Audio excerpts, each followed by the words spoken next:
తాకట్లో ఉన్న బంగారాన్ని విడిపించి ఆ రోజున మార్కెట్ ధర కట్టి మిగిలిన డబ్బును మీకు అందిస్తుంది కొమ్మూరి గోల్డ్. చాలా మంది చిరంజీవి ఖైదీ సినిమా కృష్ణ గారిదే, కొన్ని కారణాల వల్ల లాస్ట్ మినిట్లో చిరంజీవి గారు వచ్చి చేరారు ఖైదీలో అని చెప్తారు. అసలు ఖైదీ సినిమా బ్యాక్డ్రాప్లో ఏం జరిగింది మీకు తెలుసు? అంటే డేట్స్ అడ్జస్ట్ అవ్వలేదు.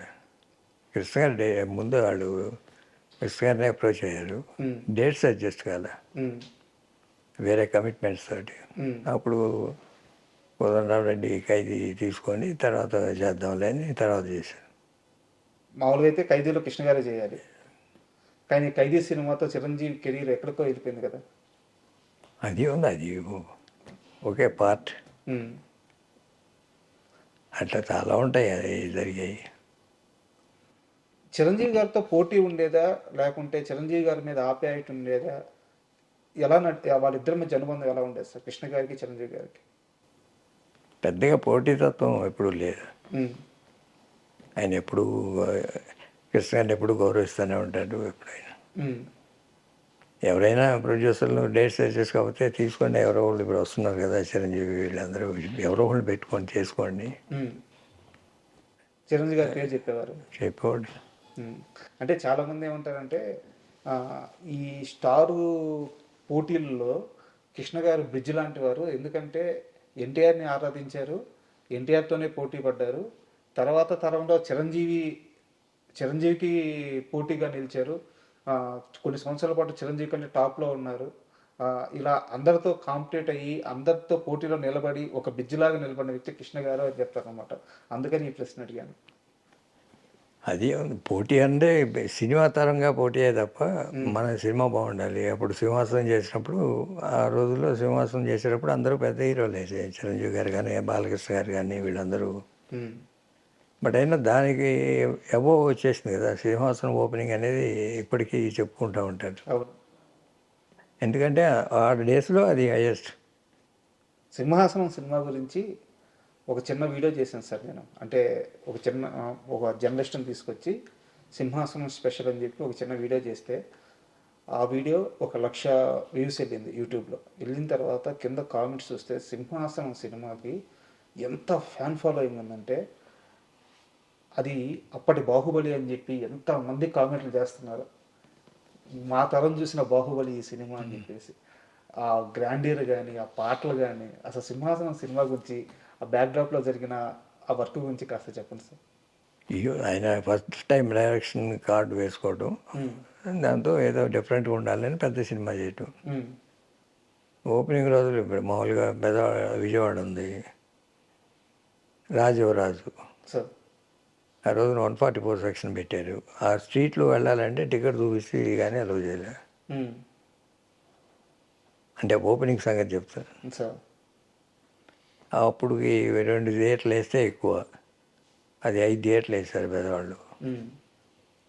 రాజమండ్రిలో 5 థియేటర్లు వేశారు. అయినా 100 days ఫుల్ అయిన థియేటర్లు చాలా ఉన్నాయి. వైజాగ్ చిత్రాలయ కానీ ఇవన్నీ 100 days also full. 70mm convert చేసిన థియేటర్లు ఉన్నాయి. ఫస్ట్ టైం 70mm ఆ సినిమా కోసం. కానీ పద్మాలయ చాలా రిస్క్ చేసి సింహాసనం సినిమా చేసింది అని చెప్తారు, నిజమేనా? ఫైనాన్షియల్గా రిస్క్ ఏం లేదు. రిస్క్ అంటే బడ్జెట్ ఎక్కువ అయినా వస్తుందనే ఉద్దేశంతోనే కదా బడ్జెట్ పెట్టేది. అసలు పద్మాలయ వచ్చిందే దానికోసం కదా, కృష్ణ గారి కోసం అంటారు. ఎన్ని దశాబ్దాలు కలిసి వ్యాపారం చేశారు సార్ మీరు, మీ ముగ్గురు అన్నదమ్ములు? అన్ని దశాబ్దాలు ఇప్పటి వరకు కలిసే ఉన్నాం. ఇప్పటికీ it is a family concern. Sir, ఒక్క రూపాయి దగ్గర తేడా వచ్చి కొట్టుకొని తిట్టుకొని విడిపోయే అన్నదమ్ముల్ని బయట చాలా మందిని చూస్తున్నాను. నాకు తెలిసి పుట్టినప్పటి నుంచి 70 సంవత్సరాల ప్రయాణం మీ ముగ్గురు అన్నదమ్ములది. ఈ రోజుకి కూడా ఈ రూమ్ మొత్తం చూస్తే కృష్ణ గారి ఫోటోలు తెప్పించి ఇంకేమీ లేవు. అంతలా మీరు గుండెల్లో పెట్టుకున్నారు. మీ ముగ్గురు అన్నదమ్ముల మధ్య ఇంత ప్రేమ, ఇంత స్వచ్ఛమైన ప్రేమ, ఇది బిల్డ్ అవ్వడానికి కారణం ఏంటి? తొలి రోజుల నుంచి ఎలా బిల్డ్ అయ్యింది? మా అమ్మగారు పెంచిన విధానం అది. మాకు ఎప్పుడు భేదాభిప్రాయాలు లేవు. ఏదైనా సలహా చెప్తాము, బట్ ఫైనల్ డెసిషన్ ఎప్పుడు అన్నదే, ఏ ఇష్యూలైనా. ఇప్పుడు మేము చెప్పేదాంట్లో 90% ఒప్పుకుంటారు ఏదైనా. ఎప్పుడన్నా ఆయన ఇట్లా కాదు ఇట్లా చేద్దామంటే అది ఫైనల్. ఆయన మందలిచ్చిన క్షణాలు ఏమైనా ఉన్నాయా ఏదో ఒక విషయంలో? ఎప్పుడు లేదు. ఎప్పుడు లేవు. నేను చెప్పాను కదా, ఏం చెప్పినా 90% ఓకే అంటారు. ఎప్పుడైనా ఒక 10% ఎట్లా కాదు ఇట్లా చేద్దామంటే అది ఫైనల్. అది అండ్ పద్మాలయలోనే మీరు ఆ సీజన్లో సినిమాలు చేస్తూ అమితాబ్ బచ్చన్ గారితో ఒక సినిమా చేయాలని చెప్పి ఓ ప్రయత్నం చేశారు. ఆ ప్రయత్నం మీరు చేయలేదు, చేయాల్సి వచ్చింది.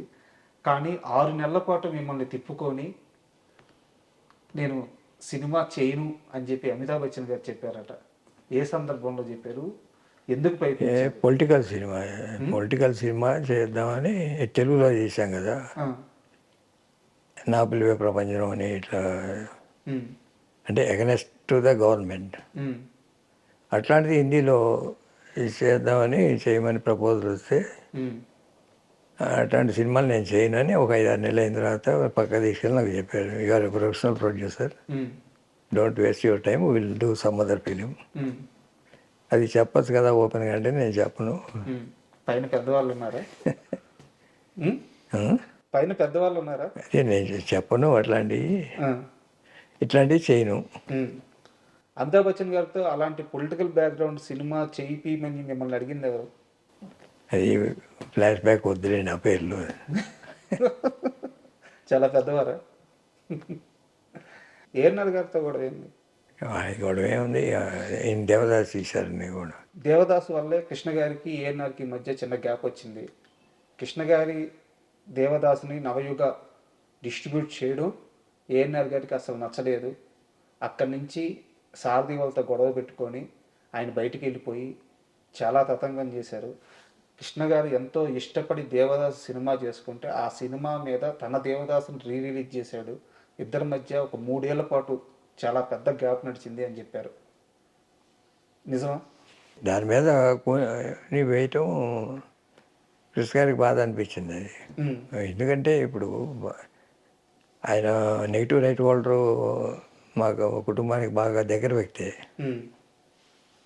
వాళ్ళు అడుగుతున్నారు నెగిటివ్ రైట్స్ మీరు తీసుకోండి అని కృష్ణ గారిని అడిగితే, ఆ సినిమాకు భయపడితే సినిమా తీయటం ఎందుకయ్యా అని అన్నారు ఈయన. ఆయన ఏదో పట్టుబట్టి సినిమా అప్పుడు రిలీజ్ చేశారని feeling. And for more videos, please subscribe to iDream. Please subscribe to iDream. Please subscribe iDream. And please subscribe to iDream. For more videos, subscribe to iDream. please like, share and subscribe to the channel. Congratulations, iDream. Subscribe to iDream. Subscribe to iDream. So subscribe to iDream Media. iDream ki iDream team andarki huge congratulations. Please subscribe iDream Media. Please subscribe to iDream. Subscribe iDream. Please subscribe to iDream. iDream అంటే నా కళల ఛానల్ను subscribe చేసుకున్న నోరు తిరుగుతలేదు, మీరైతే గంట గుర్తు కొట్టండి. For more such videos, please subscribe to iDream. Subscribe to iDream. Please subscribe to iDream. Please subscribe iDream Media. Please do subscribe to iDream. Please subscribe to iDream Media. For best entertainment and information, please subscribe iDream. And don't forget to subscribe to iDream.